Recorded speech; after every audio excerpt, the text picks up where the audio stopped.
దేవుని పరిశుద్ధ నామానికి మహిమ కలుగునుగాక. హల్లెలూయా. దేవుని శక్తిగల నామంలో మనందరం సమకూడడానికి దేవుడిచ్చిన చక్కని తరుణాన్ని బట్టి దేవునికి స్తుతి చెల్లిస్తున్నాం. ఈ రాత్రికాల సమయంలో రోమా పత్రిక 2వ అధ్యాయంలో నుండి కొన్ని వచనాలు మనం చదువుకుందాం. రోమా పత్రిక 2వ అధ్యాయం ప్రారంభం నుండి 1 నుండి 4 వచనాల వరకు అందరం కలిసి చదువుకుందాం. దేవుని వాక్యాన్ని నేను చదువుతూ ఉండగా నాతో పాటు మీరు కూడా చదవండి. ఈ మాటల్లో వ్రాయబడిన ఆత్మీయ సత్యాలను మనం గ్రహించడానికి ప్రయత్నం చేద్దాం. కాబట్టి తీర్పు తీర్చు మనుషుడా, నీవెవడవైనను సరే నిరత్తరుడవై ఉన్నావు. దేని విషయంలో ఎదుటివానికి తీర్పు తీర్చుచున్నావో దాని విషయంలో నీవే నేరస్తుడవని తీర్పు తీర్చుకొనిచున్నావు. ఏలైనగా తీర్పు తీర్చు నీవును అట్టి కార్యములనే చేయుచున్నావు కావా? అట్టి కార్యములు చేయు వారి మీద దేవుని తీర్పు సత్యమును అనుసరించినదియే అని ఎరుగుదుము. అట్టి కార్యములు చేయు వారికి తీర్పు తీర్చుచు వాటినే చేయుచున్న మనుష్యుడా, నీవు దేవుని తీర్పు తప్పించుకొందువని అనుకొందువా? లేదా దేవుని అనుగ్రహము మారు మనసు పొందుటకు నిన్ను ప్రేరేపించుచున్నదని ఎరుగక ఆయన అనుగ్రహ ఐశ్వర్యమును సహనమును దీర్ఘశాంతమును తృణీకరించుదువా? చిన్న ప్రార్థన చేసుకుందాం. పరిశుద్ధ ప్రేమ కలిగిన తండ్రి, నీకు స్తోత్రాలు. ఈ రాత్రికాల సమయంలో నీ గ్రంథంలో ఏ మాటలు మేము చదివామో ప్రభువా, ఆ మాటల యొక్క అర్థాన్ని మేము గ్రహించడానికి సహాయం చేయండి. వాటిని మా జీవితాల్లో మేము అన్వయించుకోవడానికి, మేలైన నీకు ఇష్టమైన తండ్రి జీవితాలు మేము జీవించడానికి నీ కృపను, నీ ఆత్మీయ జ్ఞానమును, సహాయమును మాకు దయచేయమని ప్రార్థన చేస్తూ, నీ గ్రంథమందు ఆశ్చర్యమైన సంగతులను చూచినట్లుగా మా కన్నులను తెరవమని యేసునామమున ప్రార్థిస్తున్నాము తండ్రి, ఆమెన్. రోమా పత్రిక ఒక మాటలో చెప్పాలంటే బైబిల్ గ్రంథంలో థియలాజికల్గా చాలా టఫ్ బుక్ అన్నమాట. రోమా పత్రికలో వ్రాయబడిన అనేకమైన మర్మాలు కొన్నిసార్లు ఒకసారి చదివితే అర్థం కావు. కొంచెం లోతైన ఆత్మీయ సత్యాలు రోమా పత్రికలో మనకు కనబడుతుంటాయి. రోమా పత్రికలో 2వ అధ్యాయం 1 నుండి 4 వచనాల వరకు మనం చదివాము. ఈ మాటలు నాకు చదువుతూ ఉంటే I can understand the tone of God. దేవుడు ఒకవేళ మన ఎదురుగా నిలబడి ఈ మాటలు చెప్తూ ఉంటే, ఈ మాటలు మాట్లాడుతుంటే ఆయన యొక్క మనసు, లేకపోతే ఆయన ఏ స్థితిలో ఉండి ఈ మాటలు చెప్తారని ఆలోచిస్తే చాలా ఒక స్ట్రిక్ట్ టీచర్గా, ఒక స్ట్రిక్ట్ జడ్జిగా ఎదురుగా నిలబడి గట్టిగా మనల్ని చూసి ఈ మాటలు చెప్తున్నట్లు నాకు అనిపించింది. ఈ మాటలు నేను చదువుకుంటూ ఉన్నప్పుడు మందిరానికి రాక మునుపు దేవుని సన్నిధిలో ఈరోజు ఏం చెప్పాలి ప్రభు అని దేవుని సన్నిధిలో కనిపెట్టినప్పుడు దేవుడు ఈ మాటలు నాకు జ్ఞాపకం చేసినప్పుడు ఈ మాటలు నన్ను కూడా గద్దించాయి. ఎందుకంటే దేవుని మాటలు 2 అంచులు గల ఖడ్గం. సో వింటున్న వారిని ఎలా ఖండిస్తుందో దేవుని వాక్యం చెప్తున్న వారిని కూడా ఖండిస్తుంది. కనుక ఈ వాక్యాన్ని ముందు నా జీవితానికి నేను అప్లై చేసుకుంటూ ఈ వాక్యాన్ని, మాటలను చదువుతున్నప్పుడు I understood that these were in a different tone. ఒక ప్లెజెంట్గా, ఒక ధైర్యము, ఒక ఆదరణకరమైన మాటలు కాదు, కానీ ఇవి ఒక హెచ్చరికలాగా, ఒక వార్నింగ్ లాగా. ఇంకోటి ఏంటంటే ఆధ్యాత్మిక జీవితంలో మన వైఖరిలో ఎటువంటి మార్పులు మనం చేసుకోవాలో దాని గురించి దేవుడు మాట్లాడుతున్నట్లుగా రోమా పత్రిక 2వ అధ్యాయం 1 నుండి 4 వచనాలు మనం గమనిస్తాం. 1వ వచనం చూడండి. కాబట్టి తీర్పు తీర్చు మనుష్యుడా. ఆ మాటే చాలా కఠినంగా ఉంది. ఆ మాటే చాలా స్ట్రెయిట్గా ఉంది. కొన్నిసార్లు మనుషులు బీటింగ్ రౌండ్ ద బుష్ అంటారు. వాళ్ళు చెప్పాలనుకున్న మాట డైరెక్ట్గా చెప్పడానికి కొంతమందికి ధైర్యం ఉండదు, కొంతమందికి మొహమాటం ఉంటుంది, కొంతమంది సున్నిత మనస్కులుగా ఉండి ఏం చెప్తాంలే డైరెక్ట్గా అని అలా ఇలా కొంచెం దాన్ని మార్చి చేర్చి చెప్తూ ఉంటారు. కానీ దేవునికి మొహమాటం లేదు. దేవుడు తన ప్రజలకు ఏదైనా చెప్పాలంటే he speaks very straight, he is very frank. దేవునిలో వేషధారణ లేదు. వేషధారణ ఆయన మెచ్చుకోడు కూడా, ఆయన సపోర్ట్ కూడా చేయడు. ఇక్కడ దేవుడు తీర్పు తీర్చు మనుష్యుడా అని డైరెక్ట్గా తీర్పు తీర్చే పరిస్థితిలో ఉన్న మనుషులందరినీ అడ్రస్ చేస్తూ ఉన్నారు ఈ మాటలు. తీర్పు తీర్చు మనుష్యుడా, నీవెవడవైనను సరే నిరుత్తరుడవై ఉన్నావు. దేని విషయంలో ఎదుటివానికి తీర్పు తీర్చుచున్నావో దాని విషయంలో నీవే నేరస్తుడవని తీర్పు తీర్చుకొనిచున్నావు. These words are hard. ఈ మాటలు చదువుతుంటే కొంచెం మింగుడు పడ్డానికి కష్టంగా అనిపిస్తుంది. ఎందుకంటే తీర్పు తీర్చు మనుషుడా, ఎవరైతే తీర్పు తీరుస్తున్నారో తమ చుట్టూ ఉన్న వారిని అవ్వచ్చు, కుటుంబీకులను అవ్వచ్చు, whoever it may be, నీకు నీవే తీర్పు తీర్చుకుంటున్నావు అని దేవుని వాక్యం సెలవిస్తుంది. ఎలా అంటే నువ్వు ఇతరులకు డ్యామేజ్ చేస్తుంటే నీకు నీవే డ్యామేజ్ చేసుకుంటున్నావు అని అనమాట. కానీ ఇక్కడ ఇంకొక మాట కూడా ఉంది. అదేంటంటే నీవు ఏ విషయంలో ఇతరులకు తీర్పు తీరుస్తున్నావో అదే విషయంలో నీకు కూడా నీవు తీర్పు తీర్చుకొనిచున్నావు అనే మాట మనం గమనిస్తున్నాం. అసలు ఈ మాటను ఎలా అర్థం చేసుకోవాలి అని ఆలోచిస్తే, ఇతరులలో ఉన్న లోటుపాట్లను ఎత్తి చూపించే మనము, ఇతరులలో ఉన్న లోటుపాట్లను భూతద్దంలో పెట్టి దాన్ని మ్యాగ్నిఫై చేసి వారిని నీచపరచాలని, కించపరచాలని, సమాజంలో వారి విలువ తీసేయాలని, లేకపోతే సమాజంలో వారికి ఉన్న మంచి పేరు పోగొట్టాలనో, లేకపోతే ఎవరైనా కొంచెం అలా బాగుపడుతుంటే ఆ కాలు పట్టుకొని ఎలా కిందకి లాగేయాలనో కొన్నిసార్లు తీర్పు తీర్చే మాటలు మాట్లాడుతున్నప్పుడు దేవుని వాక్యం స్పష్టంగా చెప్తున్న మాట ఏంటంటే, నీవు పర్ఫెక్టా? Are you perfect? నిన్ను ఎవరైనా తీర్పు తీర్చాలనుకుంటే నీలో ఏం దొరకవా? బోలెడు దొరుకుతాయి కదండి. We all have our weaknesses. మనందరిలో ఎవరిలో ఉండే బలహీనతలు, లోటుపాట్లు వారిలో ఉంటాయి.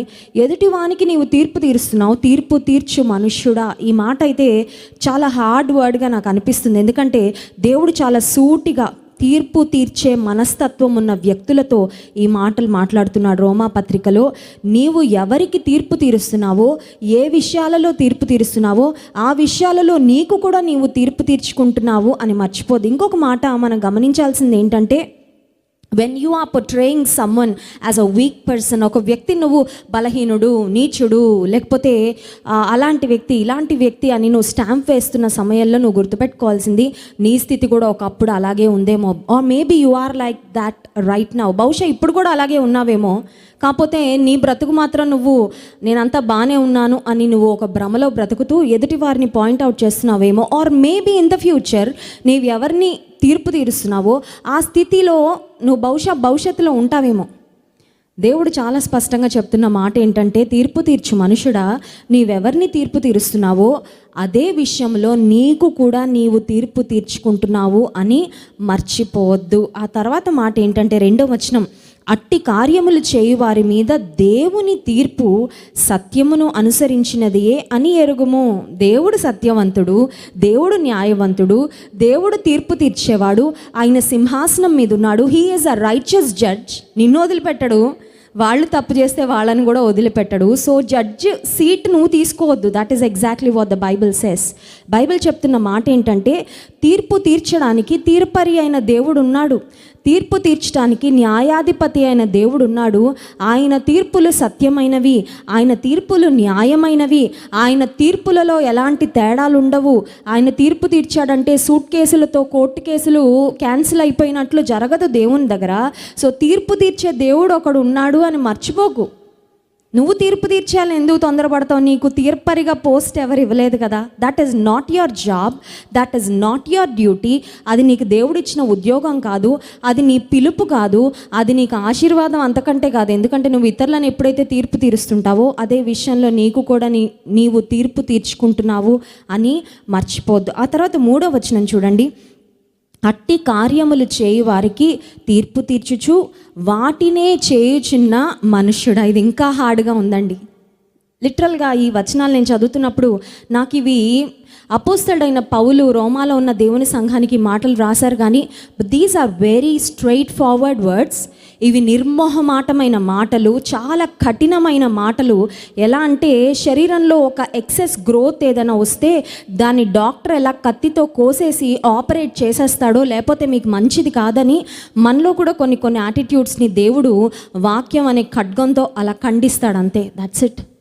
అది తొలగించుకుంటే మంచిది, తొలగించుకుంటే ఆశీర్వాదము, దీవెన. ఇక్కడ ఇంకొక మాట మనం చూస్తున్నాం, అట్టి కార్యములు చేయు వారికి తీర్పు తీర్చుచు వాటినే నువ్వు చేయుచున్నావు, నీకు అది తెలియడం లేదు.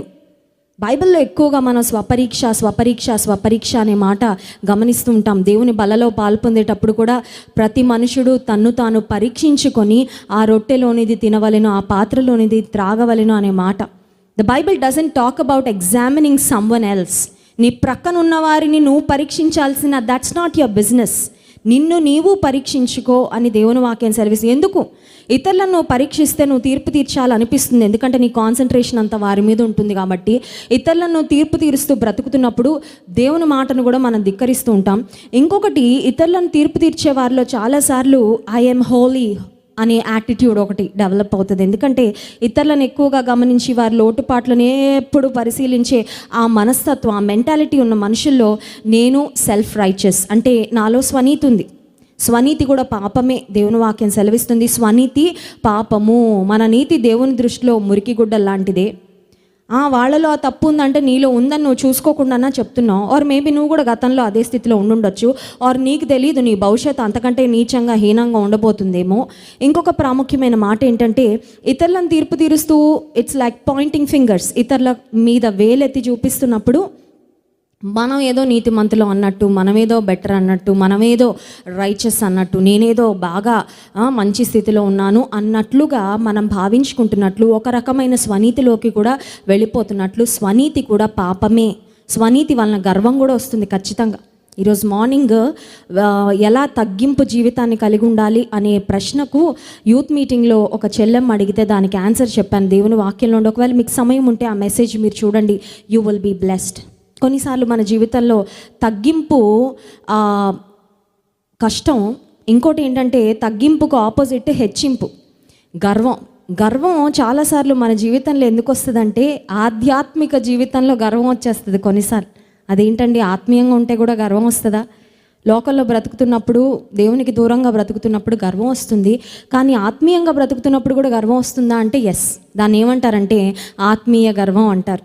నేను చాలా బాగా పాడగలను, నేను బాగా దేవుని కొరకు వాడబడుతున్నాను, లేకపోతే నా అంత బాగా ఈ పని మందిరంలో ఎవరు చేయలేరు, లేకపోతే ఈ పని నాకే అప్పగించాడు దేవుడు అంటే నేను ఎంత మంచిదాన్నో, నేను ఎంత మంచోడనో, నేను ఎంత టాలెంటెడో. చూడండి, దేవుని కొరకు వాడబడుతూనే, దేవునిలో ఉంటూనే, దేవునిలో ఎదుగుతూనే, దేవుని కొరకు జీవిస్తూనే కొన్నిసార్లు మన ఆత్మీయ అనుభవాలను గురించి నేను ఎంత బాగా వాక్యాన్ని కంఠస్థం చేయగలను, నాకు ఎన్ని రెఫరెన్స్లు వచ్చో, బైబిల్ ఎంత త్వరగా నేను తీయగలను, ఆర్ మేబీ మోకాళ్ళు వేస్తే ఒక గంట సేపు నాకు ఎలా అయిపోద్దో తెలియదు, ఎంత బాగా ప్రార్థన చేయగలను. There can be so many reasons we can feel proud about. మనం గర్వించడానికి ఎన్నో కారణాలు. అపవాది కూడా ఈ గర్వం అనే పాపాన్ని ప్రతి విశ్వాసిలో ఇంజెక్ట్ చేయాలని ప్రయత్నం చేస్తూనే ఉంటాడు. ఎందుకంటే డైరెక్ట్గా మనం పతనం అవ్వమని వాడికి తెలుసు. డైరెక్ట్గా ఒక శోధన తీసుకొచ్చి శోధిస్తుంటే మనం పడవని తెలుసు. అందుకని ముందు మనలో గర్వాన్ని ప్రవేశపెట్టి, గర్వం తర్వాత నాశనమునకు ముందు గర్వం నడుచును, పడిపోటకు ముందు అహంకారమైన నడుచు, ఆ మనసు నడుచును అని వాక్యంలో ఉన్నట్లుగా ముందు మనలో గర్వాన్ని పెట్టేస్తే సరిపోద్ది అనమాట. జరగాల్సిన డ్యామేజ్ అంతా మనమే చేసేసుకుంటాం. ఇంకా అపవాది చేయాల్సిన అవసరము ఉండదు. అందుచేత విశ్వాస జీవితంలో స్వనీతి ఒకవేళ వస్తుంటే చాలా it's like a self warning, మనకు మనం ఇచ్చుకోవాల్సిన వార్నింగ్. నేను పెద్ద ఆత్మీయురాలను అనుకుంటున్నానా? అది దేవుని కృపే. నేను ఆత్మీయతను ఒకవేళ సంపాదించుకున్నానని విశ్వాసంలో తక్కువ స్థితిలో ఉన్న వారిని చూసి నేను తక్కువగా వారిని తోలనగా చూడాల్సిన అవసరం లేదు. విశ్వాసిగా నేను ఈ స్థితిలో ఉన్నానంటే ఒకప్పుడు ఆ స్థితిలో నుండి ఈ స్థితికి వచ్చిన దాన్నే. ఒకప్పుడు నేను పొరపాట్లు చేశాను, ఒకప్పుడు నేను కూడా I made mistakes, I've learn from my mistakes. ఈరోజు దేవుడు ఈ స్థితిలో ఉంచారు. పడిపోయిన నా సహోదరు ఎవరైనా ఉంటే వారికి నేను చేయిచ్చి లేపుతాను, కానీ నువ్వు అక్కడ ఉన్నావు నేను ఇక్కడ ఉన్నాను అని గర్వించే ఆ ధోరణి మనలో ఉన్నట్లయితే అది ఖచ్చితంగా స్వనీతి అవుతుంది. ఆ ధోరణి ఖచ్చితంగా మనల్ని ఆత్మీయ గర్వంలోనికి నడిపించి ఆత్మీయ గర్వం తర్వాత మన జీవితంలో పతనం అనేది ప్రారంభమవుతుంది అని మనం గుర్తించాలి. ఇక్కడ తీర్పు తీర్చు మనుషుడా అనే మాట వ్రాయబడి ఉందంటే I understand it in 2 ways. ఒకటేమో పాయింటింగ్ ఫింగర్స్, ఇతరుల వైపు వేలు ఎత్తి చూపించే మనస్తత్వం. ఇంకొక మాటలో చెప్పాలంటే రాళ్ళు వేయడం, థ్రోయింగ్ స్టోన్స్. యేసుక్రీస్తు ప్రభు కూడా ఈ లోకంలో సేవ చేసిన దినాల్లో ఒక స్త్రీని రాళ్ళు రువ్వి చంపుదామని రాళ్ళు కూడా రెడీగా పెట్టుకొని చాలామంది ప్రజలు గుంపులుగా ఆమెను తీసుకొచ్చారంటండి. ఒకసారి చూద్దాం ఆ మాట. యోహాను సువార్త 8వ అధ్యాయము 3వ వచనం. Gospel of John chapter 8 verse 3. యోహాను సువార్త 8వ అధ్యాయము 3వ వచనం. శాస్త్రులను పరిసయ్యులను వ్యభిచారమందు పట్టబడిన ఒక స్త్రీని తోడుకొని వచ్చి ఆమెను మధ్య నిలబెట్టి, బోధకుడా, ఈ స్త్రీ వ్యభిచారము చేయుచుండగా పట్టబడెను. అట్టి వారిని రాళ్ళు రువ్వి చంపవలనని ధర్మశాస్త్రములో మోషే మనకు ఆజ్ఞాపించెను కదా, అయినను నీవేమి చెప్పుచున్నావని ఆయనను అడిగిరి. ఎవరు తీసుకొచ్చారు అంటే పరిసయ్యులు, శాస్త్రులు, స్క్రైబ్స్ అండ్ ఫారసీస్. పరిసయ్యులు శాస్త్రులు అనేవారు బైబిల్ బాగా తెలిసిన వారండి. పరిసయ్యులు శాస్త్రులు అనేవారు ఒక మాటలో చెప్పాలంటే ఒక మత పెద్దల టైప్ అనమాట. సో వారిలో ఉన్నది ఏంటంటే స్వనీతి. They thought we are qualified to kill this woman by throwing stones at her, by hurling stones. ఆమె మీద రాళ్ళు రువి చంపడానికి ఒకవేళ మందిరానికి వచ్చే వేరే వాళ్ళకి లేదేమో అర్హత, కానీ మాకైతే ఉంది. That is what they felt. శాస్త్రులు పరిసయ్యులు అని చాలా స్పష్టంగా వాక్యంలో చూస్తున్నాం. సో వాళ్ళ వాక్యాన్ని బాగా తెలిసిన వారు, ధర్మశాస్త్రాన్ని కంఠాపాఠం చేసిన వారు, బాగా ప్రతిరోజు దేవాలయానికి వెళ్తూ వచ్చేవారు అనమాట. వారిలో డెవలప్ అయిన యాటిట్యూడ్ ఏంటి అని ఆలోచిస్తే, పాపంలో ఒక స్త్రీ పట్టబడితే ఈమెను చంపేయాలి. యేసు ప్రభు పాపిని చంపడానికి రాలేదు, పాపిని రక్షించడానికి, పాపాన్ని చంపడానికి వచ్చాడు. హల్లెలూయా. యేసే బిడ్డగా నీవు నేను బ్రతికితే మనలో అదే యాటిట్యూడ్ ఉండాలి. You don't hate the sinner but you hate the sin in the sinner. పాపిలో ఉన్న పాపాన్ని నువ్వు అసహించుకుంటావు, కానీ నువ్వు పాపిని అసహించుకో. ఎందుకంటే నువ్వు కూడా ఒకప్పుడు పాపివే కాబట్టి ఏ భేదమును లేదు. అందరూ పాపము చేసి దేవుడు అనుగ్రహించు మహిమను పొందలేకపోతున్నారు. యేసు ప్రభు దగ్గరకు వచ్చి, మనకు మోషే ఇచ్చిన ధర్మశాస్త్రంలో ఇలాంటి పాపం ఎవరైనా చేస్తే రాళ్ళు రువి చంపమని ఉంది కదయ్యా, అయితే నువ్వేం చెప్తావు, వాట్ ఈజ్ యువర్ ఒపీనియన్ అని యేసు ప్రభుని అడిగితే 7వ వచనం, వారు ఆయనను పట్టు వదలక అడుగుచుండగా ఆయన తల ఎత్తి చూచి, మీలో పాపము లేనివాడు మొట్టమొదట ఆమె మీద రాయి వేయవచ్చునని వారితో చెప్పి. What a beautiful answer, brilliant answer. Yesu ప్రభు మాట్లాడిన ప్రతి మాట ఇంకెవ్వరు తప్పులు పట్టుకోవడానికి లేని మాట అండి. రాయి వేయమన్నాడు, ఎందుకంటే రాయే వేయొద్దంటే మోషే ధర్మశాస్త్రాన్ని నువ్వు ధిక్కరిస్తున్నట్టు కదా. రాయి వేయండి, కానీ పాపం లేని వారు వేయండి. ఎంత చక్కని మాట అండి యేసయ్య చెప్పిన మాట. వారు మాటికి విసిగిస్తున్నారంట, ఎందుకంటే వాళ్ళు రివెంజ్ తీర్చుకోవడానికి రెడీగా ఉన్నారనమాట. ఇంకా కట్టలు తెంచుకొని ఉంది వారిలో ఆవేశం. ఈవిడ్ని అలా పర్మిషన్ ఇస్తే నిర్దాక్షిణ్యంగా కళ్ళ ముందే రక్తం కారించేసి ప్రవహింపజేసి ఆమెను చంపేద్దామని చాలా రెడీగా ఎదురు చూస్తున్నారు. యేసుక్రీస్తు ప్రభు ప్రేమను క్షమాపణను చూపించడానికి లోకానికి వచ్చాడు, కృపా సత్య సంపూర్ణుడుగా. సో ఆయన చెప్పిన మాటలో ఎంత న్యాయం ఉందంటే, మోషే ధర్మశాస్త్రాన్ని కొట్టివేస్తూ ఆ మాట చెప్పలేదండి యేసు ప్రభు. అసలు రాయే వేయద్దు అని అనలేదు, రాయి వేయండి, కానీ మీలో ఎవరిలో పాపం లేదో వారు ఆమె మీద మొదట రాయి వేయాలి. బైబిల్ స్టడీలో, విమెన్స్ బైబిల్ స్టడీలో పాపాత్మురాలైన స్త్రీని గురించి కూడా ఫ్యూ వీక్స్ బ్యాక్ మెడిటేట్ చేయడం జరిగింది. చాలా అమూల్యమైన సత్యాలు ఆ రోజు మరి పరిశుద్ధాత్మ దేవుడు ఆ రోజు తెలియపరిచారు. అవన్నీ చెప్పడానికి సమయం లేదు, కానీ యేసు ప్రభు ఒక్కడే ఎలిజిబుల్ ఆమె మీద రాయి వేయడానికి. ఆ యేసయ్య ఆమెను రెస్క్యూ చేస్తూ, ఆమెను ఒక మాటలో చెప్పాలంటే it was a narrow escape.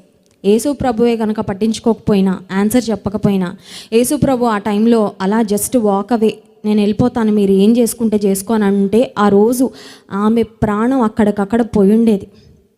అయితే యేసు ప్రభు వారు అడిగిన ప్రశ్నకు సరైన సమాధానం చెప్పి, రాయి వేయడానికి నేను అర్హుణ్ణి, మీలో కూడా ఎవరైనా పాపం లేని వారు ఉంటే రాయి వేయండి అని చెప్తే, ఆ తర్వాత మరలా వంగి నేల మీద వ్రాయిచుండెను. ఆ తర్వాత అక్కడ అందరూ వాళ్ళ చేతుల్లో తెచ్చిన రాళ్ళను అక్కడ వదిలేసి వెళ్ళిపోయారంట. ఎందుకంటే యేసు ప్రభు నేల మీద ఏదో వ్రాస్తూ ఉన్నారు అనే మాట వాక్యంలో చూస్తున్నాం. కొంతమంది బైబిల్ స్కాలర్స్ చెప్పే మాట ఏంటంటే, వచ్చిన వాళ్ళందరి పాపాల చరిత్ర అంతా యేసు ప్రభు రాయడం ప్రారంభిస్తే సిగ్గుతో వెళ్ళిపోయారు. అక్కడి నుంచి సైలెంట్గా ఎగ్జిట్ అయిపోయారు. వెళ్ళిపోయిన తర్వాత యేసు ప్రభు పాపాన్ని సమర్థించాడా, బుజ్జగించాడా? బాగా చేసావమ్మా, పాపం ఇంకా ఇదే పాపంలో కొనసాగు, నీ మీద ఒక్క రాయి కూడా పడకుండా నేను చూశాను, ఎందుకంటే నేను ప్రేమమయుడిని, ఇంక ఈ పాపంలో బ్రతికే అని యేసు ప్రభు చెప్పలేదండి. యేసయ్య తీర్పులో న్యాయం ఉంది, యేసయ్య తీర్పులో ప్రేమ కూడా ఉంది, యేసయ్య తీర్పులో ఆమె పట్ల ఆయన చూపించిన సహనం కూడా ఉంది. అక్కడ వచ్చిన మత పెద్దలు, శాస్త్రులు, పరిసయ్యులు, దే వర్ సో ఇంపేషెంట్. ఈమె మీద దేవుని తీర్పు, దేవుని ఉగ్రత వస్తే చనిపోతే చూద్దాము అని చాలా ఇంపేషెంట్గా ఉన్నారు ఆమెతో.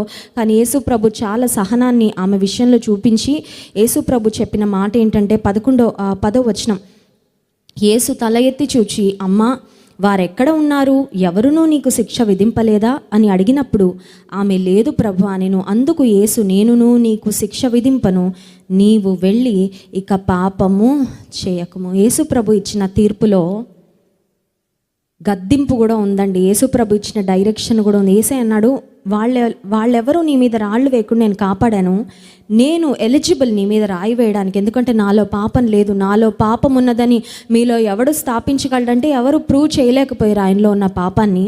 నీ మీద రాయి వేయడానికి నేను అర్హుణ్ణి, కానీ నీ మీద నేను రాయి వేయడం లేదు. అయితే ఇక నువ్వు పాపం చేయ. Don't live in that same sin again, don't go back to that old life again. యేసుప్రభు చెప్పిన మాట ఏంటంటే, అదే పాపపు జీవితానికి వెళ్ళు, అదే పాపంలో బ్రతుకు, ప్రతిసారి నేను సేవ్ చేస్తుంటానని యేసే చెప్పలేదు. కానీ నీకు శిక్ష విధించడానికి నేను అర్హుణ్ణి, కానీ శిక్ష విధించట్లేదు. Jesus can throw stones at her కదండి. అందరూ వదిలేసిన రాళ్ళన్నీ యేసే కూర్చుకొని, నేను ఎక్కడి నుంచో రాళ్ళు ఎత్తుకొని రాకుండా, రాళ్ళు వెతుక్కొని అంత టైం వేస్ట్ అవ్వకుండా చాలా రాళ్ళు మోసుకొచ్చారు. దామ్మ నీ మీద ఒక్కడనే వేస్తాను రాళ్ళని యేసుప్రభు స్టోన్స్ వేయలేదండి. Jesus didn't even point fingers. నువ్వు అలాంటి దానివి, ఇలాంటి దానివి, నీచురాలివి, దౌర్భాగ్యురాలివి, హీ కెన్ సే ఎనీథింగ్. పాపం లేని ఆయన ఆమెను అలా నిలబెట్టి హీ కెన్ షేమ్ హర్. ఆమెను అవమానకరంగా చేసే మాట్లాడలేదు. యేసై అన్నారు, నేను నీకు శిక్ష విధింపను, ఇక నువ్వు వెళ్ళి పాపం చేయకు. ఈ సంఘటనలో we can understand the heart of Christ. క్రీస్తు ప్రభు యొక్క హృదయము మనకు అర్థమవుతుంది. అదేంటంటే అది రాళ్ళు వేసే హృదయము కాదు. రాళ్ళు వేయించుకోవడానికి ఆయన ఇష్టపడ్డాడు, దెబ్బలు తినడానికి ఇష్టపడ్డాడు, కానీ దెబ్బలు కొట్టడానికి ఇష్టపడలేదు. ఆయన జీవితంలో ఎవరిని ఆయన బాధించినట్లు, అవమానపరిచినట్లు, తృణీకరించినట్లు, ఆ తర్వాత ఇతరుల మీద నిందలు వేసిన అనుభవం యేసు ప్రభు జీవితంలో ఎక్కడా మనం చూడం. రోమాపత్రిక 2వ అధ్యాయానికి తిరిగి మనం వెళ్దాం. ఇంకొక మాట చూపించి నేను ముగిస్తాను. 4వ వచనం, రోమాపత్రిక 2వ అధ్యాయము 4వ వచనం. లేదా దేవుని అనుగ్రహము మారు మనసు పొందుటకు నిన్ను ప్రేరేపించుచున్నదని ఎరుగక ఆయన అనుగ్రహ ఐశ్వర్యమును, సహనమును, దీర్ఘశాంతమును తృణీకరించెదవా. తీర్పు తీర్చు మనుషుడా అని ప్రారంభమైంది రోమాపత్రిక 2వ అధ్యాయం. ఆ తర్వాత నువ్వు ఇతరులకు తీర్పు తీరిస్తే అదే విషయంలో నీవు తీర్పు తీర్చుకుంటున్నావా అనే మాట కూడా చూసాము. దేవుడు తీర్పరిగా ఉన్నాడు, ఆయన తీర్పులు సత్యమైనవి, న్యాయమైనవి, అది నువ్వు మర్చిపోవద్దు అని 2వ మాటలో ఒక హెచ్చరిక.